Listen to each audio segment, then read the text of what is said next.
اعوذ باللہ من الشیطان الرجیم بسم اللہ الرحمن الرحیم نحمدہ و نصلی علی محمد و آل محمد وعجل فرجہم۔ ناظرین کرام سلام علیکم۔ ادارہ مقصد حسینی کے ماتحت جو دروس کا سلسلہ جاری و ساری ہے، بڑے اچھے اساتذہ کرام جنہوں نے اپنے درس سے آپ کو مستفیض کیا ہے، میں ایک چھوٹا سا طالب علم ہوں، چند دقائق آپ سے گفتگو کرنے آیا ہوں اور یہ بتاتا چلوں کہ میرا موضوع اپنے چھوٹے بھائیوں اور بہنوں کو جو بتانا میرا مقصد ہے وہ یہ ہے کہ روزے عید اور ہماری ذمہ داریاں۔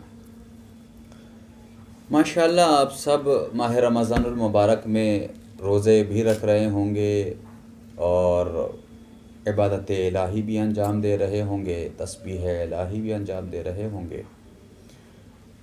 لیکن عزیزوں، بہت اچھی بات ہے کہ ماہ رمضان میں آپ عبادت الہی انجام دے رہے ہیں اور دینا بھی چاہیے۔ میں یہاں پر ماہ رمضان کی فضیلت اور اہمیت کو بتانے کے لیے نہیں بلکہ روزے عید سے متعلق گفتگو کرنے آیا ہوں۔ دیگر علماء کرام، اساتذہ کرام اپنی تقریر کے ذریعے بتا چکے ماہ رمضان اور روزے کے احکام کیا ہیں۔ اگر آپ کو درخواست ہو، ضرورت ہو کہ کوئی سوال یا کوئی مسئلہ آپ پوچھنا چاہتے ہیں تو مقصد حسینی یوٹیوب چینل کے کمنٹ میں بھی آپ پوچھ سکتے ہیں، ادروائز آپ کسی اور ذریعے سے بھی پوچھ سکتے ہیں۔ دوسری بات، میں اپنے موضوع پر گفتگو کرنا چاہتا ہوں اس لیے کہ مختصر ویڈیو ہونی ہے۔ عید سب سے پہلے ماہ رمضان المبارک ختم ہوگا، ہمارے یہاں ایک خوشیاں آ جائیں گی اور بچوں میں ایک لہر پیدا ہوگی کہ بھائی کل عید ہے۔ جائے کہ اس وقت جو ماحول ہے ہندوستان کا وہ ماحول ہمیں خوشیاں منانے نہیں دے گا، لیکن پھر بھی جو اسلامی طریقے سے عید کہی جاتی ہے، میں اس کے اکارڈنگ اگر بات کروں تو آپ غور فرمائیں گے، اکثر لوگوں کی زبان پر آتا ہے کہ کل عید فطر ہے، عید الفطر ہے۔ سب سے پہلے تو نوجوان بھائی اور بہنوں، آپ کو یہ معلوم ہونا چاہیے کہ عید الفطر کے معنی کیا ہیں۔ لفظی معنی ڈکشنری میں اگر آپ دیکھیں کہ عید الفطر کے معنی کیا ہیں تو آپ کو معلوم ہونا چاہیے، اگر آپ عید کے دن خوشیاں اور اچھے کپڑے پہن کر اور اچھی غذائیں کھانے کے خواہش مند ہیں تو آپ کو یہ بھی معلوم ہونا چاہیے کہ عید کا مطلب کیا ہوتا ہے، فطر کا مطلب کیا ہوتا ہے۔ میں دونوں کو الگ الگ طریقے سے واضح کروں گا اور عید الفطر کا مقصد آپ کو سمجھنا ہے نوجوانوں۔ دیکھیے، سب سے پہلے اگر میں لفظی بات کروں، لفظی بحث کروں تو عید کے معنی ہوتے ہیں عربی گرامر کے حساب سے عید بنا ہے عود سے، اور عود کے معنی ہوتے ہیں پلٹنے کے، ٹھیک ہے، یاد رکھیے گا۔ اس کے بعد عید الفطر چونکہ ہم کہتے ہیں فطر، میں نے لغت جب چیک کیا اور ڈکشنری میں دیکھا تو مجھے یہ معنی بھی اس میں ملے، اور بھی اس کے بہت سارے معنی موجود تھے اس میں، لیکن یہ بھی ایک معنی وہاں پر نظر آیا جس سے مجھے عید الفطر کی عظمت کی طرف میرا ذہن گیا۔ وہ کیا کہ فطر بنا ہے فطرت سے، اور فطرت کے معنی ہوتے ہیں وہ حالت کہ جو پیدائشی کے وقت ہو۔ اللہ اکبر! اگر آپ یہ لفظی معنی سمجھ گئے تو انشاءاللہ روزہ عید کا مفہوم آپ بآسانی سمجھ سکتے ہیں۔ عید الفطر کا مقصد کیا ہے نوجوان بھائیو، یاد رکھیے گا کہ عید کہتے ہیں پلٹنے کو، اور فطر کہتے ہیں چونکہ فطرت سے بنا ہے، اور فطرت کے معنی ہوتے ہیں وہ پیدائشی حالت۔ کیا مطلب؟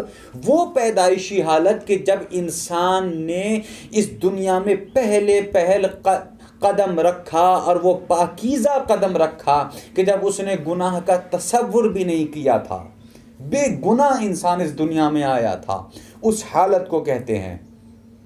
اور اس کا مطلب یہ عید کہتے ہیں پلٹنے کو، گویا کہ عید الفطر کا آنا ماہ رمضان المبارک کے بعد یہ ویسے ہی ہے کہ جیسے انسان اپنی تمام گناہوں کو مٹا کر، چونکہ رمضان کے لفظی معنی بھی یہی ہیں، گناہوں کو جلا دینے والا۔ تو اس ماہ رمضان میں عبادت الہی انجام دینے کے بعد جو ہم نے روزہ عید، چونکہ روایتوں کے ذریعے سے یہ بات ثابت ہو چکی ہے کہ روزہ عید اللہ امت محمد کو بخش دیتا ہے، لہٰذا اس دن روزہ عید انسانوں کے لیے، ہمارے لیے بالکل ویسا ہی ہے کہ جیسے آج ہم پیدا ہوئے۔ اور وہ حدیث آپ کے سامنے بھی ہے نوجوان بھائیوں۔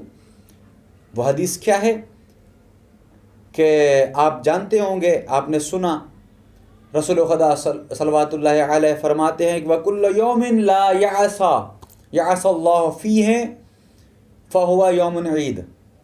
میرے سرکار، آپ کے لیے عید، روز عید ہر وہ دن ہے کہ جس دن آپ نے اللہ کی معصیت نہ کی ہو۔ اس کا مطلب یہ ہے کہ ماہ رمضان اور روزہ عید الفطر کا مطلب سمجھیے۔ ماہ رمضان میں جب آپ پورے مہینے اللہ کی عبادت کی، راتوں کو جاگ جاگ کے نمازیں پڑھی، دن کو نمازیں ادا کی، روزے رکھے، قرآن پڑھے اور اس کے بعد تمام نیک اعمال انجام دیے، غریبوں اور مسکینوں اور پڑوسیوں کے یہاں افطاریاں بھجوائیں، کھانا بھجوایا اور پیسے اور مدد کی، جس طریقے سے بھی آپ نے نیک اعمال انجام دیے، کہ جتنا بھی ایک مہینے کا پیریڈ تھا اللہ کی عبادتوں کا، اس کا نتیجے کا نام ہے، اس تمام اعمال کے نتیجے کا نام ہے روزہ عید۔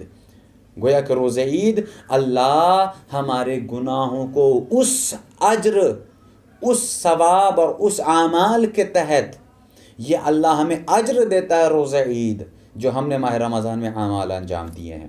روایت کا ایک فقرہ آپ کے سامنے میں عرض کروں۔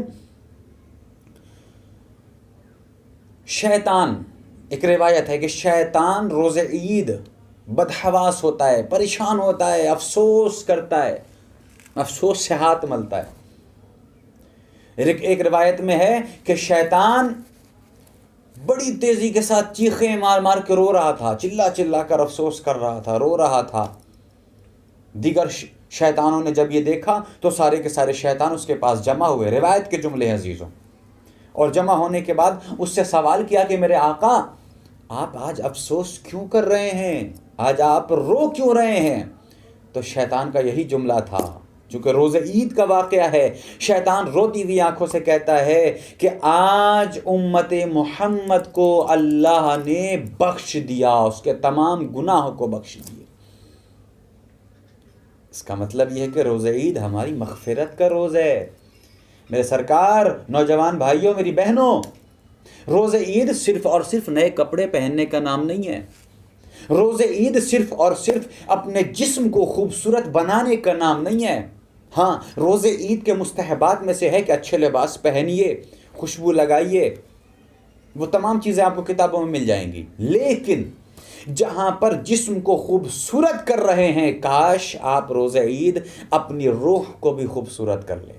مقصد عید تو سمجھیے نوجوان بھائیوں، مقصد عید یہ نہیں ہے کہ عید، رمضان ختم ہوا نہیں کہ عید آتے ہی نوجوان آپس میں یہ باتیں کرنے لگے کہ ارے بھائی، اماں بھائی، آپ کو آج پتہ کرو ذرا کون سی مووی ابھی آئی ہے جس کو دیکھا جائے۔ نہیں، عید کا مقصد یہ نہیں ہے کہ جس دن ہم فلموں کے لیے آمادہ ہو جائیں، گناہوں کے لیے آمادہ ہو جائیں، نہیں، یہ روایت کے جملے ہیں کہ ہر وہ دن آپ کے لیے عید ہے جس دن آپ سے کوئی گناہ سرزد نہ ہو۔ ایک روایت میں آخر کلام میں پیش کر دوں، چونکہ زیادہ طویل گفتگو نہیں کرنی ہے مجھے یہاں پر۔ 5 راتیں ہیں، 5 راتیں روایتوں میں، 5 راتیں ایسی ہیں کہ جس کے لیے رسول نے فرمایا کہ جس رات عبادت الہی انجام دینے سے انسان بخش دیا جاتا ہے، بے شمار ثواب ہیں۔ کہا پہلی 3 رات ذی الحجہ کی، 8ویں رات، 9ویں رات اور 10ویں رات۔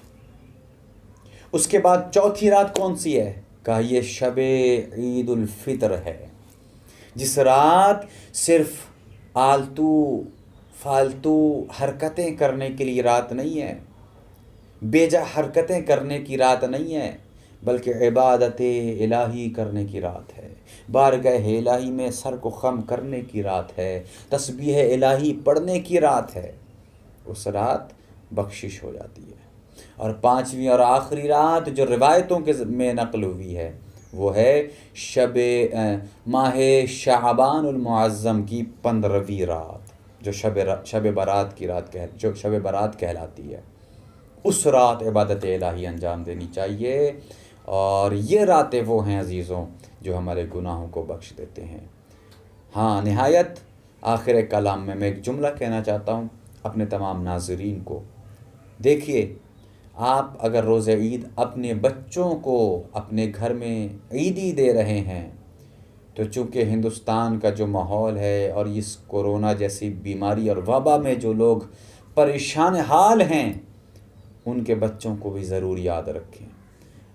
ہو سکے اتنا آپ ضرور کریں کہ جو پیسے آپ اپنے بچوں کو دے رہے ہوں ان بچوں کو دے دیں کہ جن کے ماں باپ اس دنیا سے چلے گئے، ان یتیموں کو دے دیں، ان لاوارثوں کو دیں۔